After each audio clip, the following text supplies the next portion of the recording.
welcome to the Album Man, and today I'm taking a look at Sgt. Pepper's Lonely Hearts Club Band, continuing at last my Beatles discography.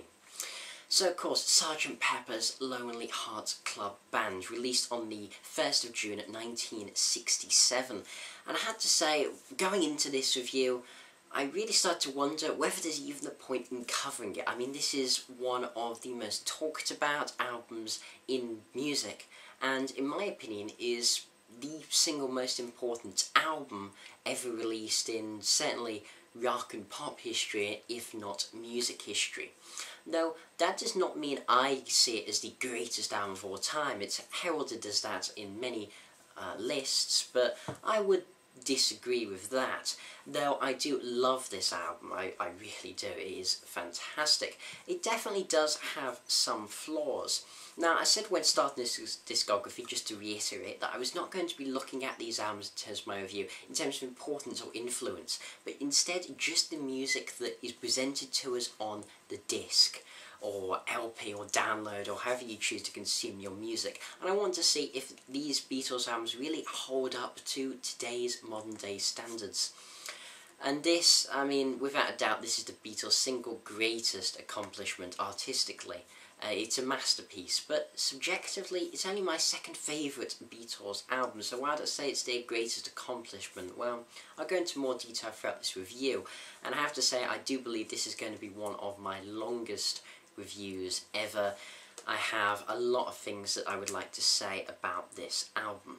Now, firstly, let's look at just a bit of the background to this album, as it is quite important. You see, a major factor in why this album became so experimental and unique was that in August 1966, the Beatles actually retired from touring. Now, this can be seen as puzzling for a band that was bigger than Jesus, as Lennon said before their final US tour. Simply put, the Beatles had become sick of the monotony, and they felt they couldn't accurately portray the direction they were heading in the studio live. Hence why on the last tour they didn't attempt, I don't believe, any songs from the Revolver album. The Beatles, they wanted to free themselves so they could just focus solely on the studio, where they could go in whichever direction they wanted, without ever being bound to have to constrain themselves to playing in a live format. And this album, to many, in fact, harkens the beginning of the album era, which people tend to, well, say from this point to about the mid-2000s, when the album was the dominant form of music media. Though I would have to say, I would personally argue that Freewheelin' Bob Dylan, for me, I would say marked the beginning of the album era. I'd say that's the first truly complete album. But also some people call this a concept album, which I find interesting. And this is certainly a prototype concept album. I don't see it as a full concept album, certainly not in the same way as, well, released in the same year. October 67, we had Nirvana's The Story of Simon Simmerpath. I would say that's probably the first concept album. Of course, you know, The Who's Tommy coming a bit later in 1969, which is probably the most realised of the first concept albums, but still, this is a proto-concept album, and it has a lot of elements which other bands like The Who would start to incorporate later on down the line. The concept's very simple, is that the Beatles take on the alter ego of, well, this album is a performance from a fictional band, a very simple concept, but the music within it is anything but. The album kicks off with Sgt. Pepper's Lonely Hearts Club Band. Now, this is very much a Paul song, and in my eye, one of the Beatles' greatest moments, and a classic song that everybody watching this surely knows. This introduced the concept of the album, and at its heart, it's a very straightforward rock song, but the other elements added really give it that depth and complexity that makes it the timeless classic it is. For example, the use of crowd noises and a horn quartet in the instrumental breaks adds this just odd marching band quality to it, and really helps you envisage their concept of being this almost sort of pseudo-Edwardian style marching band. And it certainly sounds like the intro to a performance as it goes through the members of the band, and of course Billy Shears, which has some particular significance to those who believe that Paul McCartney died in 1966 before the making of this album, was replaced by a man called Billy Shears. In fact, I've made a whole video about that, link in the description below, shameless plug there, but still. Anyway, one of the things I've always loved on this song was the lead guitar, which, well, I always, honestly, I tell you, until I did this discography, I always just assumed when I had lead guitar on the Beatles, oh, it's George Harrison. Of course, he's the lead guitarist, but no, actually I found a lot of my favourite lead guitar solos are played by Paul, and this is no exception. There's this fantastic overdriven electric quality to it, which I find with a lot of Paul's solos, they're just quite up in your face, and this just cuts through the mix of raw intensity at the beginning of the song. And again, Paul's bass work is particularly effective. This really is such a Paul-dominated song, just every bit of it, and it just works as such a great intro, getting you into the mix. Now, next we have one of the few songs that really ties into the concept of the album, as Sgt. Pepper transitions almost seamlessly into With a Little Help from My Friends, and this song marks yet another brilliant Ringo song, as of course on Revolver we had Yellow Submarine, which I know many people would dispute calling that brilliant, but I really like that song. And Ringo is actually playing the character of Billy Shears, and I think he gives a really charming baritone performance of this song, and I think his voice fits the style very well. The call response structure helps this as Ringo answers questions about life and love, and he even manages to hit quite a high note at the end, which you wouldn't necessarily expect from Ringo, considering he's quite vocally limited, definitely. I definitely think there's almost always a childlike quality to the Ringo songs. I don't know, his voice just seems to have this sort of warm, safe and inviting tone to it. And to me, these two songs are, one, Sgt. Pepper and With a Little Help from My Friends.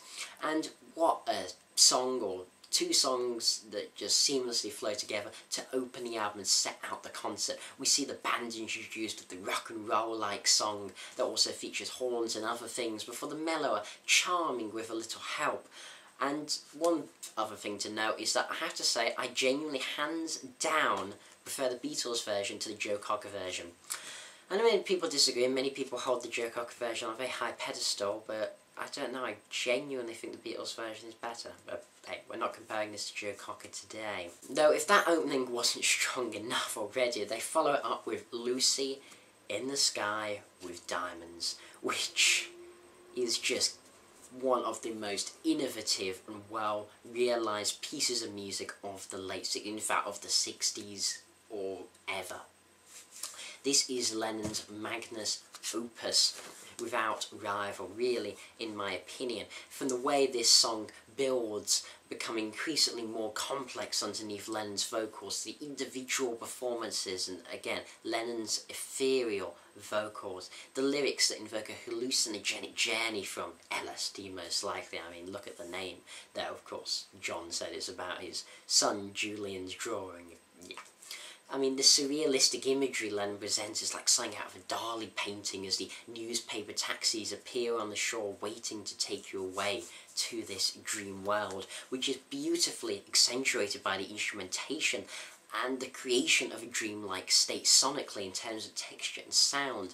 The mixture of pop sensibilities and musical innovation, a tambour underlying the bass and the trippiest organ I've ever heard, with the most beautiful, angelic and ethereal quality, all perfectly produced by George Martin.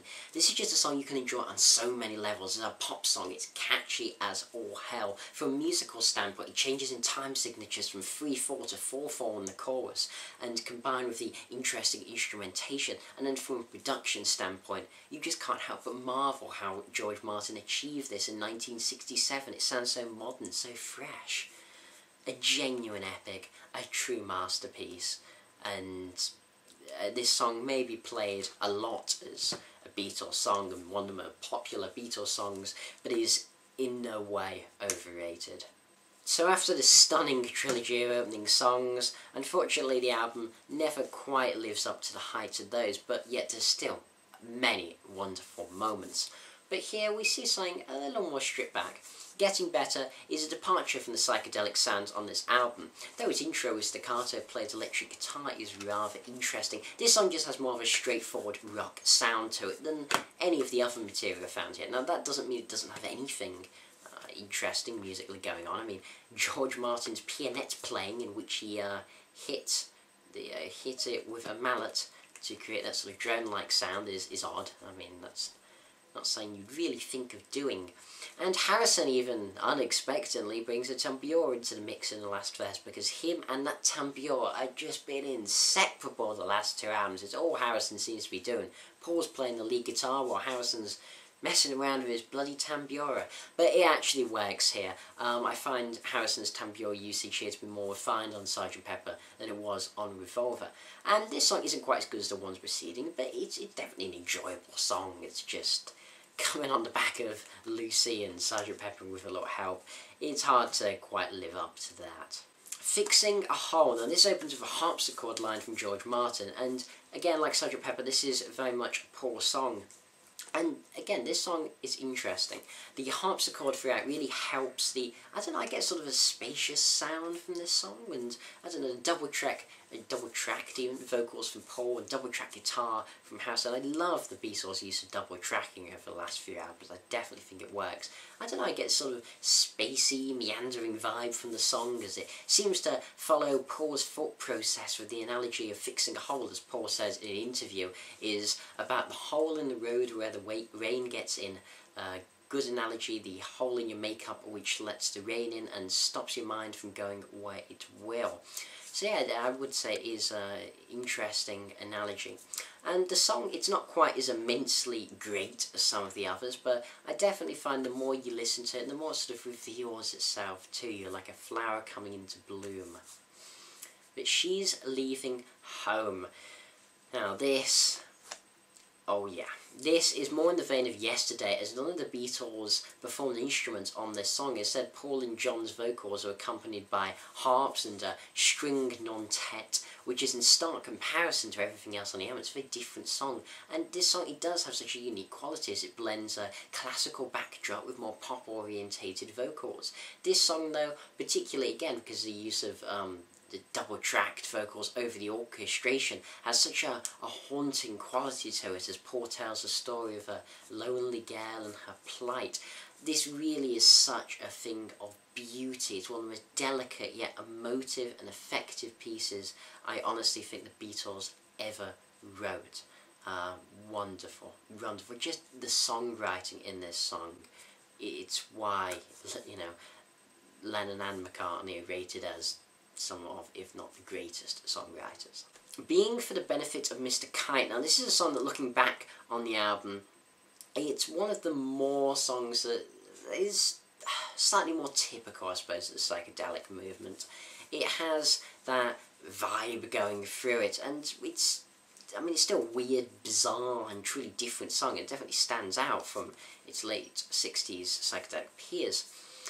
I mean, in the middle 8s, it's there, yeah, there's these fairground organs and carnival sounds which seem to appear out of nowhere, and the song has too many different instruments to even list. It's certainly wholly original and bizarre, though I can't say I think the album would have been worse without it. The song just doesn't seem to go anywhere, particularly to me. It just doesn't feel as well realised, honestly, as a Lennon song like Lucy does. It's an interesting idea being based on a circus poster that Lennon had. I just find the execution off. It doesn't quite conjure up images of carnivals and fairground rides, where it does to an extent, but I don't think enough. And as a song, there's nothing particularly great about it. There's no elements that really pop out. It just feels a little bit muddled, a little bit hammered together, and maybe slightly more careless than some of the other songs, which the attention to detail, you know, as we get later on the album with something like A Day in the Life, is just immense. Also, a fun fact about this song, it was banned in the BBC due to the lyric "Henry the Horse," which doesn't sound that offensive, but apparently Henry and the word horse individually are known as slangs for heroin. The BBC was mental, honestly. I just have to talk a bit about this. Mental when it came to the banning of songs. It bans Lucy in the Sky with Diamonds. Okay, that's slightly more obvious. That's the druggiest song ever. But Henry the Horse in this, what a load of absolute crap. And then in A Day in the Life, you have the 10 yuan bit, which they thought was drug related. I can't say I've quite understood how 10 yuan is a drug related lyric, but whatever. The BBC was completely overzealous when it came to the censorship of drugs, it seems, back in the 60s. Seems a little odd looking back. Anyhow, let's move on to the George Harrison song. Within You, Without You. If only we were without this song on the album. Now, this opinion may be a little controversial, but I'm just gonna throw it out there. I genuinely believe Within You, Without You is the second worst Beatles song ever. Yes, ever. Honestly, out of the officially released studio albums, and not including Yellow Submarine, this is the second worst song. Only Revolution 9 can possibly be worse. You see, in an album full of songs that pushes musical boundaries, I can understand why this is included, but I still hate it, so let's go into a bit more depth. This song was written by George Harrison after he discovered Indian music, and we see him attempt to write a sort of an Indian classical style song incorporating the sitar, tambura again, and Indian philosophy lyrically sung by George. The problem is, this is a downbeat, melodyless song that makes you want to slit your throat with sheer unfaltering boredom. There's just not a single redeeming factor. There's not a single element to cling onto and like. I even dislike George's dreary, bloody vocal performance. It's awful. It's 5 minutes, but yet this seems to go on like a Emerson, Lake and Palmer opus for half an hour, because it just seems to go on and on. Oh, the problem is, this is just one of those songs, it's very much, I like to call a moonshowered moment. See, on King Crimson's 1969 debut album, To the Court of the Crimson King, there's a song where the album is basically perfect except for the song Moonshowered, which is so ridiculously bad in its just absolute wankery in the middle that it really puts down the album as a whole in my estimation. And it's why that album, I think it might be like number 98 in my top 100 or something, just clings on, because that song's just so awful. When I listen to it as an album, I found myself bored part of it. And this is the same thing. It's why I've never had this album that high on my list, because Within You, Without You is that ridiculously bad. It just bogs the album down, and this would have been so much of a better album without it. I can understand that, you know, Harrison wanted to have a song on here as he has on the other Beatles albums. I can understand he was into Indian music. I understand why this song is here, but it doesn't change the fact that I dislike it. That's the main thing. I thought the Indian style song on Revolver was bad, but as I said, only Revolution 9 is worse than this in my estimation when it comes to the Beatles catalogue. No, not good. When I'm 64 is genuinely, well, coming after Within You, Without You is always going to come across as a great song, but it's genuinely one of my favourite tracks on the album. It would be a silly, jokey, sort of soft little pop ditty, but the thing is, the Beatles were one of the first bands I actually ever got into with the Yellow Submarine song track, not the album. There is a difference, trust me. Being one of my very first CDs, and when I was around 6 or 7, it was something I just loved. And one of the songs on that song track I always adored was When I'm 64. As when I was younger, I just liked the poppier, catchier, lightweight, fluffier songs. So I have to say, I have a soft spot for this, as traditionally it's always one of my favourites, and I have fond memories of this song. Again, it has that childlike quality to it, very simplistic lyrically, and Paul's voice is soft and mellow. In reality, it isn't one of the strongest songs on the album, but I do have a personal and subjective attachment to it. I definitely have a fondness for it, and probably always will. Lovely Rita. Now this song is very, very psychedelic indeed, combining the psychedelic movement's fascination with weird, bizarre instruments, as we have one of the oddest instruments I come across, which is the comb and paper kazoo being played. Yes, I mean, this... more evidence to show how this was a drug album. And this song also possesses the charm of many of the songs in the psychedelic movement. It's whimsical lyrics and Beach Boys-like vocal arrangements from Paul. Now, a lot of critics do see this track as filler and superfluous, but I personally have great fondness for it, and certainly see it superior to Within You, Without You, though, as I said, not much isn't superior to that song. I mean, I have to say, I do adore late 60s psychedelia. It's something I listen to a great deal. And this song in particular, I think, would have fit well on the Magical Mystery Tour album released after this, well, EP album, whatever you want to call it. I don't know, would fit quite well. But still, I think this fits well with the soundscape of Sgt. Pepper. While it isn't as stunningly brilliant as earlier tracks, I think this has its own merits, and is a very enjoyable piece of music. So the next song is Good Morning, Good Morning, and this is very much a Lennon song, and it's quite odd indeed. I mean, I've been saying quite a lot of these songs are odd, but it's one of the things about this album that makes it so special, really, is the innovation and experimentation that the Beatles pursued here. I mean, this was actually based on a TV commercial for Kellogg's Cornflakes, for Christ's sake. I mean, what a weird thing to get inspiration from. Though some people see this as Lennon's reaction to the frustration of domestic life, it's hard to know really what he intended. I mean, Lennon himself regarded this just as a throwaway piece of garbage.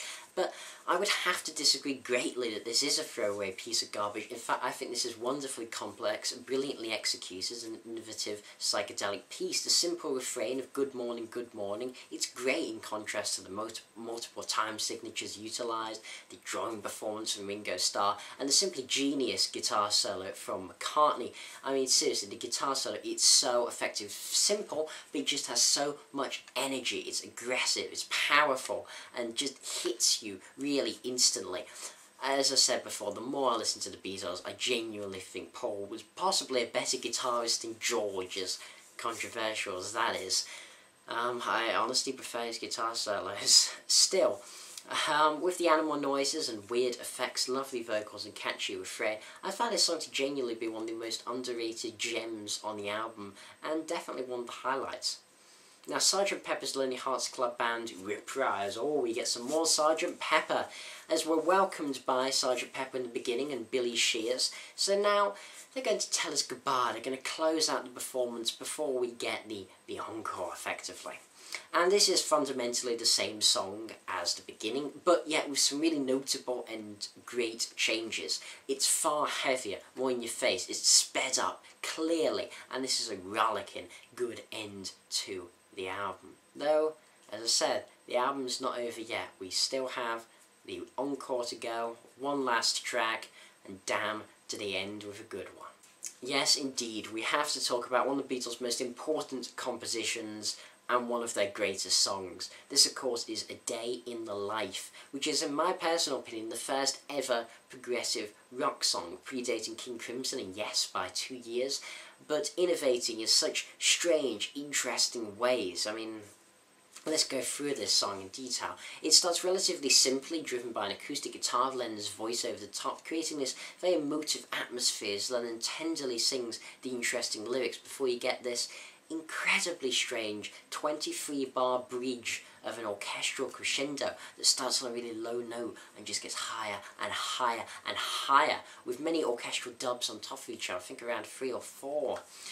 And I honestly find it rather sinister, the build-up, as it goes from, I think it's a low E note to a high E note, and yeah, the build-up is just so weird, and coming out of my hi-fi, honestly is a sinister tone to it. Before then we have Paul's verse afterwards, which feels so different to Lennon's. It's almost like this orchestral thing just splits the song in half, and the juxtaposition between the two segments, combined with the use of an orchestra in ways I've just never heard an orchestra used before, I find absolutely fascinating. And after Lennon's final verse, which is after Paul's, we get one of the most famous final chords in history, and this is worthy of talking about. It's after the again, another orchestral crescendo, slightly creepy. We have 3 pianos simultaneously playing an E major chord and holding it for 40 seconds, which was achieved by increasing the recording volume as the note was sustained.